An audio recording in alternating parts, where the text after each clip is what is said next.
Ladies and gentlemen, my name is Samim Supreme, and in today's video I'm going to share with you some tips that have drastically, and I mean tremendously, improved my aim in shooting games like Call of Duty Warzone, Valorant, and CSGO.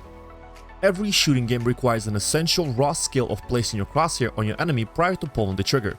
And even though it sounds like common sense for most people, what's not very common is to train your aim on a daily basis. Now, I do have to mention this video is intended for mouse and keyboard players only, so I do apologize to my controller players in advance. First and foremost, before we even get into the software and hardware discussion, it's important to understand the proper placement of your arm.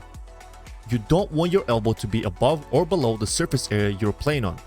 Having improper arm placement can significantly reduce your performance in high-stress situations due to unbalanced weight distribution across the length of your arm, causing your body to focus on additional stabilization as well as unpleasant tension in your wrist and elbow joints.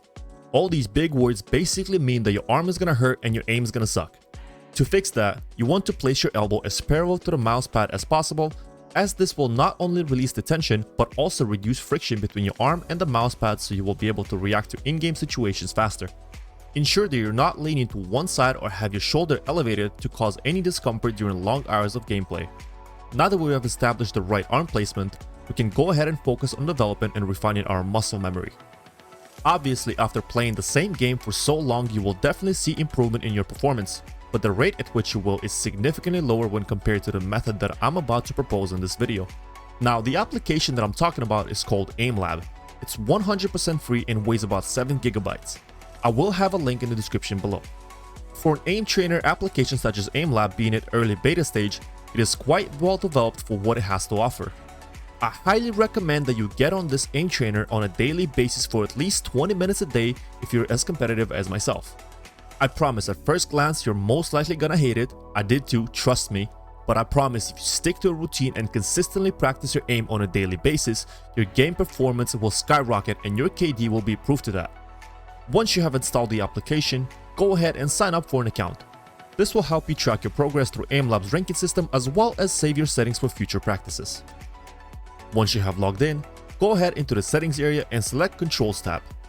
Under Game Profile, pick the game you wish to work on your aiming skills for. As you can see, AIMLAB covers a wide range of titles including the latest Black Ops Cold War, Cyberpunk, Valorant, Apex Legends, and many more. Now, the game I currently spend most of my time on is Call of Duty Warzone, so I picked Call of Duty series under my game profile and Warzone/Modern Warfare as the game release. This is pretty much just to integrate your sensitivity as well as any other aiming options available in your game of your choice. So in the case of Call of Duty Warzone, I went ahead into my settings in the game and I copied the numbers into AIMLAB. It is somewhat important that you do this step in order to create identical feel in the aim trainer as you would have in the actual game. The idea is to train your aim to a point where you will have a good enough muscle memory developed so that you can place your crosshair on your enemy without even thinking. Basically like driving a car. Alright, now that we're all set up, you can select home at the top of your screen and you will notice the scorebar at the top. This is essentially AIMLAB's beta version of a ranked system that allows you to track your own progress over time. When I first got the app, I was Gold 1, but the more I practiced, the higher my scores were and the better rank I got. As you see, I'm currently sitting at Ruby 1. I don't know what that means, but what I do know is that I have gone from an average of 40 points per category to an average of 59.5 points, which in turn is an indication of almost 49% improvement.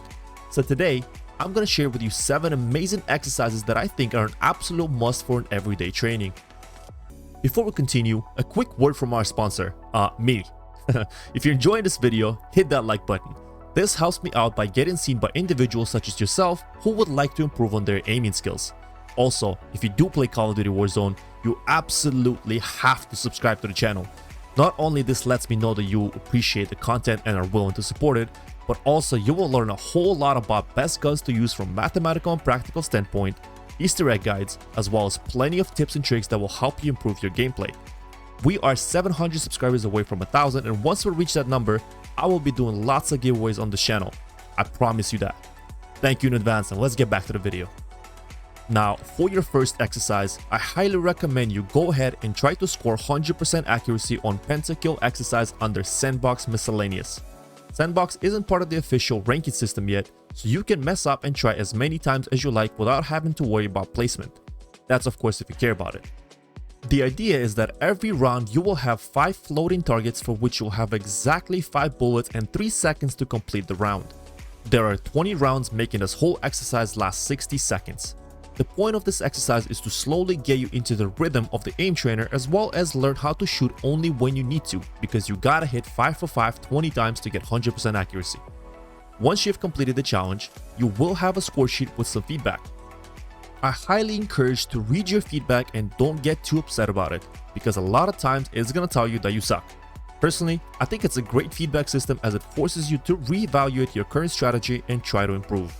Next exercise is probably my ultimate favorite out of all the exercises. It's called Spidershot under speed mode. Oh, and before I forget, you can always check off practice only box so your scores won't count towards your rank. The goal is to hit as many targets as you can, which spawn one at a time. The targets are always the same size, and as you see, they spawn with one in the middle, then one to the side, back to the middle, back to the side, and so on and so forth. You will have 60 seconds to complete this exercise, and ultimately, the goal is to get used to your sensitivity so that when you move your mouse from target 1 to target 2, it becomes super fast and seamless. Every target will be the same size, so focus on getting as many of them as you can. Also, do remember that every missed shot takes points away from your total score. Next, we have another Spidershot exercise, but this time it's under flicking category. Once again, you'll have the target spawn in the same pattern for 60 seconds, but this time they will be of different sizes. This exercise is definitely more challenging than our previous one, so you're more likely to score less than you did in the speed mode version. The idea is that you focus not only on targets that are in mid-range, but also relatively far. And remember, do not get discouraged by low results, and instead, use them as reference point for your weekly high score battles versus yourself. Next, we have an exercise called Strafetrack under tracking category. This exercise alone made me rage quit AIMLAB for 3 days, I'm not even joking. I hate Strafetrack with passion. However, these are the types of exercises you should be spending more time on so it no longer feels like a challenge. I do admit that the reason I hate it is because it makes me realize that I'm not as good as I would like to be. The way it works is that you have one target at a time that moves side to side, and in order for you to score points, you have to have your crosshair on it. Once the health bar on the target is gone, another one of different size is spawned. The targets can not only be of different size, but they can also randomly change direction at any time. On top of that, every time a new target is spawned, it will have a different moving speed as well.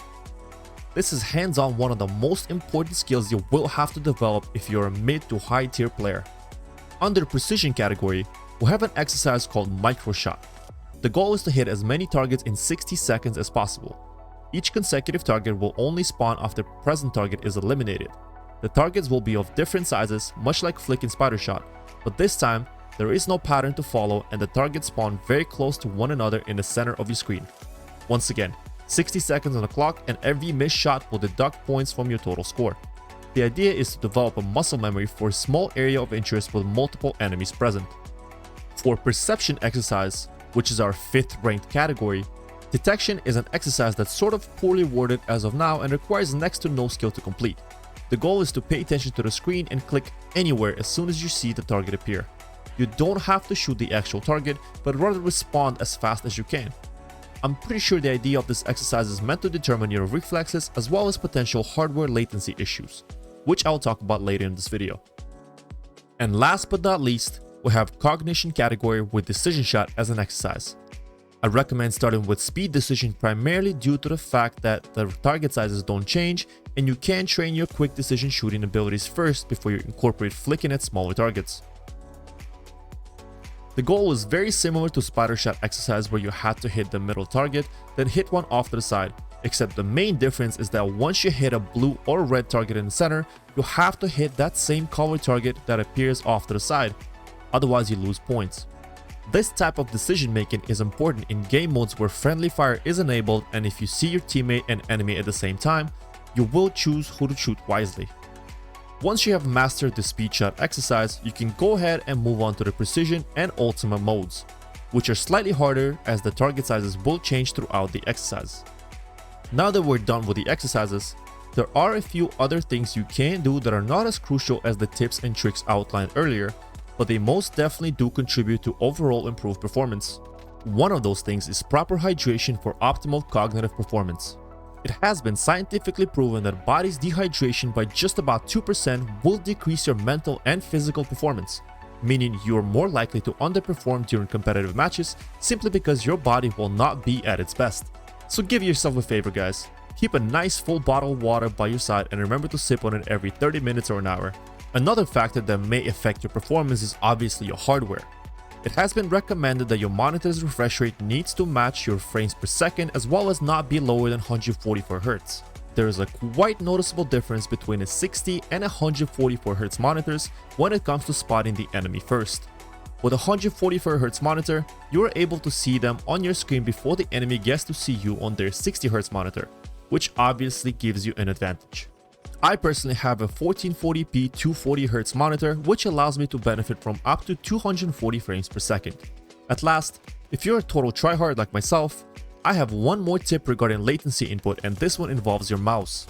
As you may know, there may be a slight delay, and when I say slight, I actually mean milliseconds, between you clicking a button or moving your mouse and that action being registered in your game. This delay is called input latency. A normal computer mouse generally has 8 milliseconds of lag, whereas the top tier gaming mice have their input reduced close to 0. If you're curious about your mouse's delay, I dropped a link in the description below so you can test it out yourself. It's not as precise as an actual USB monitor tester, but it does get the job done. You do, however, need to open the link using your Internet Explorer instead of any other browser such as Chrome. This will eliminate most of the potential software input delay. Also, just for your own reference, I did include a link with a spreadsheet of most gaming mice out there with their respective input delays in the description below. Well, there you have it, guys. Thank you so much for watching this video. If you haven't already, please give me a huge favor and subscribe to the channel. For my next video, I will be posting my overclocked results and how I did it in Call of Duty Warzone with RTX 3080, Ryzen 9 3900X, and HyperX 3600MHz RAM sticks. See you on the next one. Later.